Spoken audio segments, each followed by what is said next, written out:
नमस्कार दोस्तों। चलिए बात करते हैं आज पानी की समस्या को लेके। पूरे देश में पानी की समस्याएं हैं, लेकिन कुछ जगह ऐसी हैं जहां बहुत ही ज़्यादा समस्या है और इस मुद्दे पे बात करना बहुत ही ज़रूरी है। नहीं तो ऐसी समस्या का सामना करना पड़ेगा कि इसकी बात करने का कोई मतलब नहीं रह जाएगा। समय रहते किसी भी चीज़ का समाधान करना ज़्यादा अच्छा है। अगर वो समस्या बड़ी हो जाए तो उसका समाधान करने में काफ़ी मुसीबत का सामना करना पड़ता है।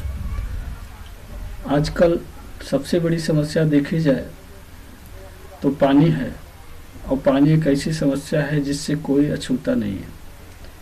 कुछ चीज़ें ऐसी होती हैं दुनिया के अंदर जो आपके पास न हो तो चल जाएगा। ज़रूरी नहीं कि सभी दूध पीते हों, ज़रूरी नहीं कि सभी फल खाते हों, ज़रूरी नहीं कि सभी अच्छे अच्छे भोजन करते हों, अच्छे कपड़े पहनते हो, अच्छे मकान में रहते हो, उनकी अच्छी लाइफ स्टाइल हो। बट ऐसा कोई भी व्यक्ति नहीं है जिसको पानी की ज़रूरत न हो। पानी की ज़रूरत सबको है।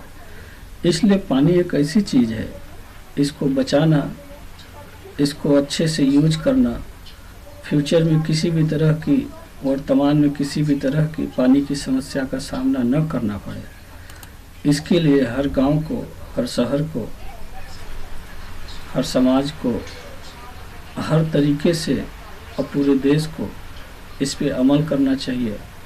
और पानी को संचित करने के लिए, पानी का अच्छा इस्तेमाल करने के लिए पूरी तरह से जो है कोशिश करना चाहिए।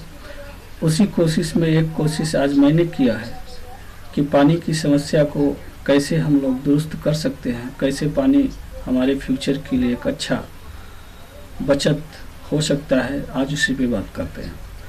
सबसे पहले देखते हैं कि पानी का समस्या का अस्थायी समाधान कैसे हो सकता है, वो भी हमेशा हमेशा के लिए। पानी की समस्या का करें अस्थायी समाधान हमेशा हमेशा के लिए। इस समस्या का समाधान करने के लिए सबसे पहले हमें अपने गांव में, शहरों में या कहीं भी जो पेयजल होता है, जो पानी की सप्लाई होती है, उसको 3 तरह से करना पड़ेगा।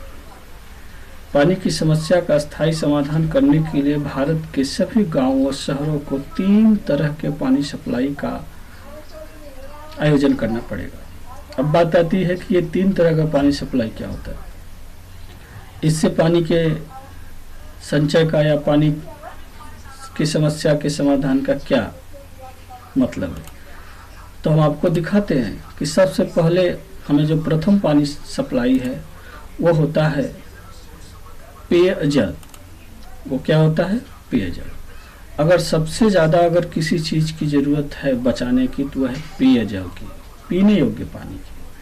क्योंकि पानी एक ऐसी चीज़ है, इसको हम बहुत ज़्यादा मात्रा में नहीं खरीद सकते हैं। पीने के लिए खरीद सकते हैं, लेकिन हर काम के लिए पानी नहीं खरीदा जा सकता है। और यदि इसकी रेट न के बराबर है तो ठीक है, और यदि इसकी रेट दूध के बराबर हो तो क्या करेंगे। आप समझिए कि इस समय पानी की कीमत 22 रुपये लीटर बिस्लरी पानी आप देखते होंगे, खरीदे होंगे है। इसका मतलब क्या है कि पीने के लिए 22 रुपये लीटर पानी आपको लेना पड़ रहा है।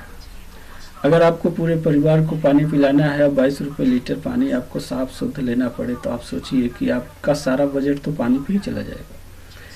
इसलिए प्रथम पानी सप्लाई पेयजल है। और जो पेयजल होता है, ये इस समय इसका जो सबसे बड़ा स्रोत है वो है भूगर्भ, जमीन के अंदर संचित जल। तो प्रथम पानी सप्लाई पेयजल है। पेयजल की सप्लाई कैसे होगी और क्या होगा, कैसे होगा, इसको बताते हैं। आज की स्थिति बड़ी दयनीय है कि पेयजल का प्रयोग कहाँ कहाँ हो रहा है।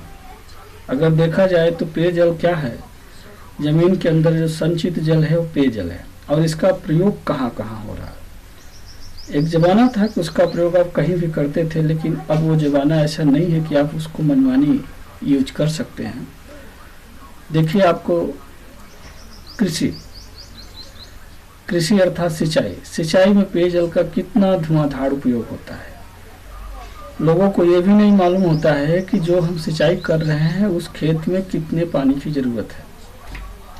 लेकिन मनमानी पानी, वो भी ज़मीन के अंदर ट्यूबवेल, मशीन, समरसेबल लगा के निकाला जा रहा है और ऊपर ला के बर्बाद किया जा रहा है। अगर ये भी लीटर से मिले लोगों को 22 रुपये, तो सोचो कौन सिंचाई करेगा, कैसे करेगा। आपको अपने आप समझ में आ जाएगा कि सिंचाई के लिए क्या ये पानी का उपयोग करना ठीक है। तो ये पहली पेयजल का इस्तेमाल सिंचाई है कि आज पेयजल का प्रयोग सबसे ज़्यादा सिंचाई में धुआंधार हो रहा है। दूसरी तरफ देखिए तो कंस्ट्रक्शन है, बिल्डिंगें बन रही हैं, इमारत बन रही है, मकान बन रहे हैं, घर बन रहे हैं, और सभी जगह आप देखेंगे तो समरसेबल लगा के पानी निकाला जा रहा है और उसका इस्तेमाल किया जा रहा है। तीसरी तरफ देखा जाए तो साफ सफाई, हर घरों में कपड़ों की सफाई होती है और उन कपड़ों की सफाई को हम किससे कर रहे हैं? पेयजल से, यानी पीने योग्य पानी जो अमृत है उससे हम कपड़े साफ कर रहे हैं। आगे हम चलते हैं तो यहाँ पे देखिए कि आज पेयजल का प्रयोग वाहनों को साफ करने के लिए किया जा रहा है। अब आप बताइए कि इस तरीके से अगर आप वाहन की सफाई में पेयजल का इस्तेमाल कर रहे हैं तो पेयजल का स्तर कहाँ जाएगा और आगे आने वाले समय पानी की क्या कंडीशन होगी। आगे चलते हैं। अब देखिए यहाँ पे पेयजल का प्रयोग रोड के निर्माण में किया जा रहा है। अब आप सोचिए, रोड निर्माण में भी यदि पेयजल का प्रयोग किया जाए तब बताइए पेयजल का स्थिति क्या होगा। रोड निर्माण में तो हम बड़े आसानी से अपने घरों से यूज किए गए नालियों के पानी के संचय करके उसका इस्तेमाल कर सकते हैं या बरसात जल का इस्तेमाल कर सकते हैं, लेकिन नहीं, समरसेबल लगाओ, पानी निकालो, रोड बनाओ, बिल्डिंग बनाओ, कार धो, पशुओं को धो, सिंचाई करो, सारा काम पेयजल से, वो भी मनमानी, किसी पैमाने से नहीं, किसी नाप से नहीं। आगे चलिए, शौचालय। अब आप सोचिए कि गंदगी को बहाने के लिए भी अमृत का प्रयोग किया जा रहा है। इतना बड़ा दुर्भाग्य है इस देश का कि अब इस पेयजल के द्वारा शौचालय में पानी का इस्तेमाल कितनी ज़्यादा किया जा रहा है। आगे देखिए, पशुओं के पालने के लिए भी पेयजल का ही प्रयोग किया जा रहा है, जबकि पशुओं को हम वर्षा जल से एकत्रित जल का प्रयोग करके उन्हें पाल सकते हैं। आगे देखा जाए तो पेयजल का एक प्रयोग है कि पानी पिया भी जा रहा है। अब आप देखिए यहाँ पे, क्या पेयजल का यही उपयोग सही है जो इस समय हो रहा है? क्या इसी तरह के उपयोग करते हुए हम फ्यूचर में पेयजल को बचा सकेंगे या सबको पीने योग्य पानी मिल पाएगा? यदि यही स्थिति रहा तो हमें तो नहीं लगता ऐसा हो पाएगा। अब हम आगे देखते हैं कि पेयजल का प्रयोग होना कहाँ चाहिए। अब पेयजल का प्रयोग कहाँ कहाँ होना चाहिए? प्रथम देखें तो स्नान। पेयजल का प्रयोग हम स्नान के लिए कर सकते हैं। क्यों? यह हमारे स्वास्थ्य से डायरेक्ट जुड़ा हुआ है। यदि हम अच्छे साफ सुथरे जल से स्नान नहीं करेंगे तो हमें तकलीफ हो सकती है, परेशानी हो सकती है। तो हम स्नान के लिए पेयजल का इस्तेमाल कर सकते हैं।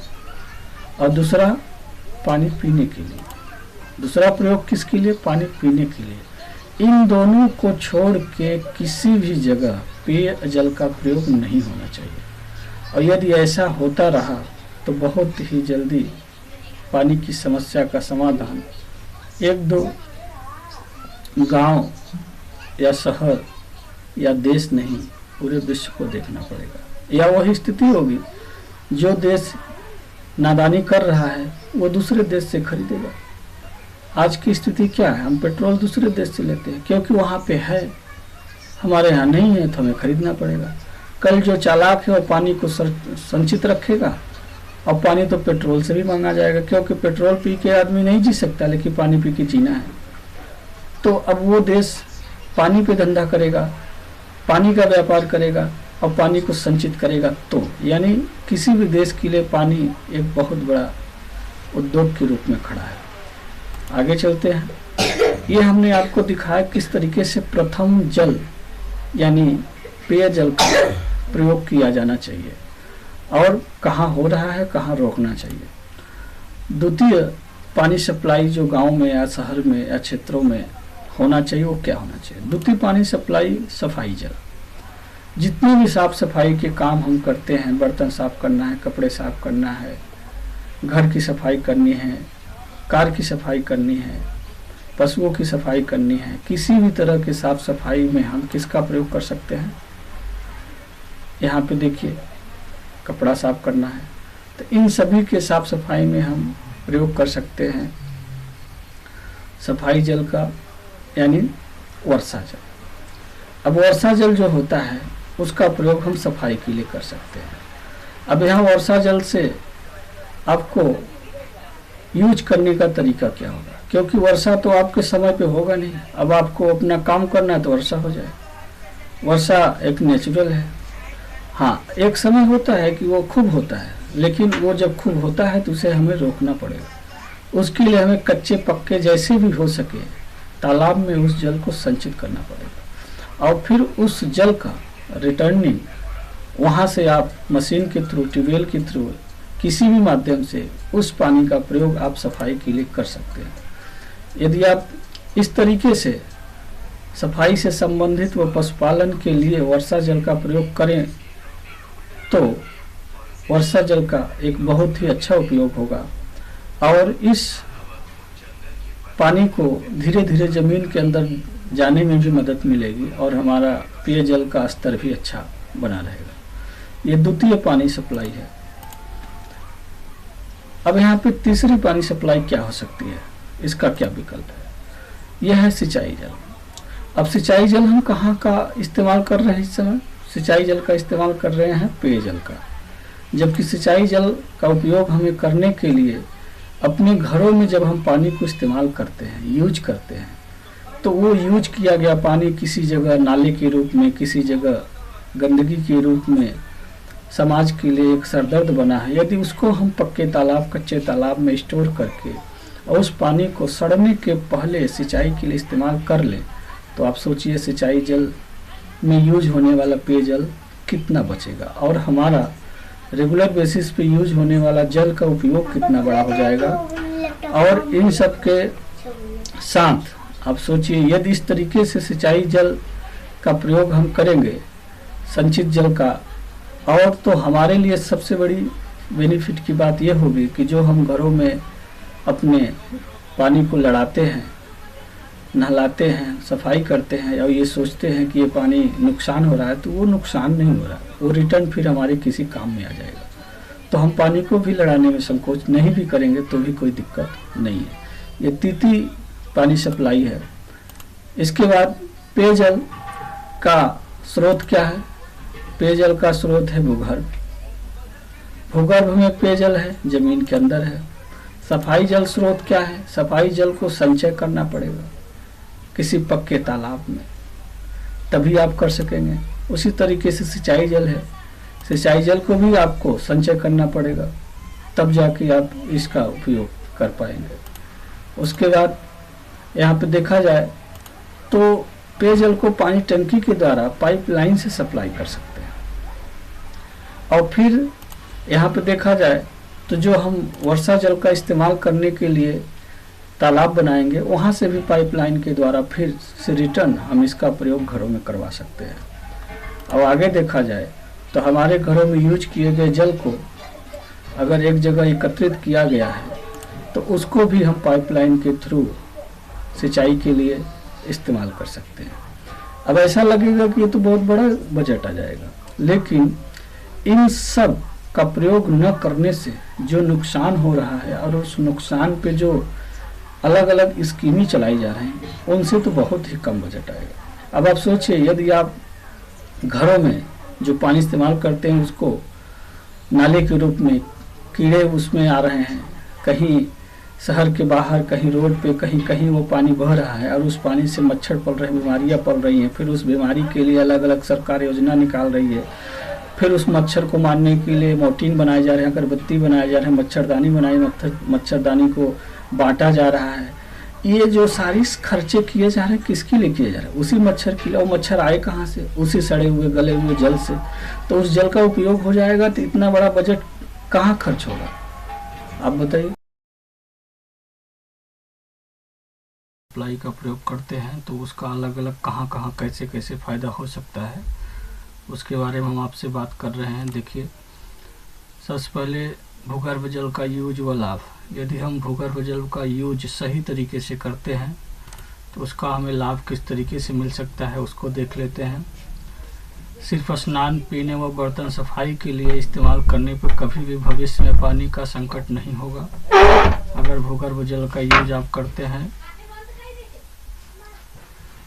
दूसरी तरफ देखें तो जगह जगह ज़मीन में छिद्र करने की भी ज़रूरत नहीं होगी, क्योंकि भूगर्भ जल का प्रयोग यदि अधिक से अधिक किया जाएगा तो उसे अधिक से अधिक बोर करना पड़ेगा, और बोर करने के लिए ज़मीन को छिद्र करना ज़रूरी होगा। इसलिए अगर भूगर्भ जल का प्रयोग अगर पीने के लिए, स्नान के लिए किया जाए तो आप समझिए कि गांव में सिर्फ एक ही बोर से, एक ही ट्यूबवेल से पूरे गांव को पानी टंकी के द्वारा सप्लाई दिया जा सकता है, और शहरों में ऐसा होता भी है। तो आप सोचिए कि जगह जगह ज़मीन को छिद्र करने की कोई आवश्यकता नहीं होगी। फिर उस ज़मीन को छिद्र करने में बोर का खर्च, फिर उसमें मशीनरी लगाने का खर्च, फिर उसको अलग से बिजली देने का खर्च, ये सारे खर्चे आपके बच जाएंगे अगर आप भूगर्भ जल का प्रयोग सिर्फ एक पर्पज के लिए किए जाएं। और उसके सबसे बड़े फ़ायदे ये भी हैं कि अगर ये सारे पैसे जो हमारे बजट अलग अलग बोर और अलग अलग मशीनरी पे खर्च होते हैं, उससे गांव के अंदर पानी सप्लाई की अच्छी व्यवस्था की जा सकती है। इससे सिमर्सिबल व ट्यूबवेल की भी बचत होगी, साथ ही साथ ज़मीन की भी बचत, बिजली व अन्य खर्च भी बचेंगे। आप सोचिए, जहाँ भी आप बोर कराते हैं वो बोर आपका 2-4 स्क्वायर फीट के अंदर तो ज़मीन यूज कर ही लेता है, तो वो ज़मीन भी आपका बच सकता है, उस पर भी आप अपना दूसरा वर्क कर सकते हैं। साथ ही उसको चलाने के लिए जो बिजली का खर्च होगा और भी अन्य खर्च होते हैं, मेंटेनेंस के खर्च आते रहते हैं, तो इन सारी चीज़ों की बचत होगी। सारे खर्च सिर्फ एक ही जगह किया जा सकता है। 1 पानी टंकी, 2 पानी टंकी, बहुत 3 पानी टंकी, कितना आप 2-3 बोर के द्वारा आप बड़े आसानी से पूरे गांव को जल सप्लाई दे सकते हैं। भूगर्भ जल का ये लाभ आपको होगा। उसके बाद आप यहाँ पे देखेंगे तो आपको सिंचाई जल, वर्षा जल का यूज व लाभ। सिंचाई जल का लाभ आपको तभी मिलेगा जब आप अपने यहाँ यूज किए गए जल व वर्षा जल का संचय करके रखते हैं। आप यहाँ पे देखिए किस तरीके से घरों में हम आप जो फालतू पानी बहाते हैं उसका सिंचाई में इस्तेमाल करने से पानी का ट्रिपल यूज होगा। नहीं तो यही जल रोड, गांव, शहर, नदियों, तालाबों और अन्य स्थानों पर नाले का पानी बहता रहता है, और ये पानी हमारे लिए ही नुकसानदायक बन जाता है। इसी पानी का उपयोग करने से गंदगी नहीं होगा, बीमारी नहीं होगी, मच्छर नहीं होंगे, और इन सभी पर होने वाला खर्च भी नहीं होगा। आप सोचिए तो आज के समय में भारत देश के अंदर मच्छर पे कितने बड़े बजट खर्च हो रहे हैं, कितनी बढ़िया फैक्ट्रियाँ लग रही हैं, कितनी बड़ी फैक्ट्री लग रही है, और उन फैक्ट्रियों में कितने मैन्युफैक्चरिंग्स हो रहे हैं, और जो भी बन रहे हैं वो उसका हमें फ़ायदा नहीं, नुकसान ही हो रहा है। अगर हम कॉइल जलाते हैं मच्छर भगाने के लिए तो उससे भी हमें नुकसान होता है। अगरबत्ती जलाते हैं उससे भी नुकसान होता है। अगर हम मच्छरदानी लेते हैं, मच्छरदानी हमारे लिए ज़रूरत ही न पड़े यदि हमको मच्छर नहीं लगे या उतनी मात्रा में न लगे जिस मात्रा में मच्छर लगते हैं। फिर मच्छरदानी पे बनने वाला बजट, ये सारे बजट का खर्च अगर हम इस व्यवस्था में लगा दें तो हमारा पूरा देश, पूरा शहर, पूरा गांव स्वच्छता की तरफ तो जाएगा ही जाएगा, प्लस उसी कम बजट में जो है पानी की अच्छी व्यवस्था हो जाएगी, पानी की बचत भी होगी और सुंदरता भी होगा, प्लस ये फालतू चीज़ों की मैन्युफैक्चरिंग करने की कोई ज़रूरत नहीं होगी। वर्षा जल का संग्रह होगा, बाढ़ पर नियंत्रण होगा, बड़ी छोटी नदियों से जो कटान नहीं होगा, भूगर्भ जल स्तर बढ़ेगा, वातावरण की रक्षा होगा, और भी अन्य तरह के लाभ जो है इस व्यवस्था से आपको मिल सकते हैं सिंचाई जल, वर्षा जल का यूज करने से। अब देखिए, जल ही जीवन है। जल को सेव करना, जल को बचाना बहुत ही ज़रूरी है। यदि जल को नहीं बचाया गया तो सबका जीवन संकट में पड़ने वाला है, चाहे वो मनुष्य हो, चाहे पशु पक्षी हो, चाहे वनस्पति हो, चाहे पेड़ पौधा हो, सभी का जीवन जल है। इसीलिए जल को जीवन कहा गया और किसी चीज़ को जीवन नहीं कहा गया। इसलिए जल की रक्षा करना बहुत ही ज़रूरत है। Thank for watching. वीडियो देखने के लिए बहुत बहुत धन्यवाद। यदि आपको अच्छा लगे तो लाइक शेयर कमेंट करें। बहुत बहुत धन्यवाद आपका।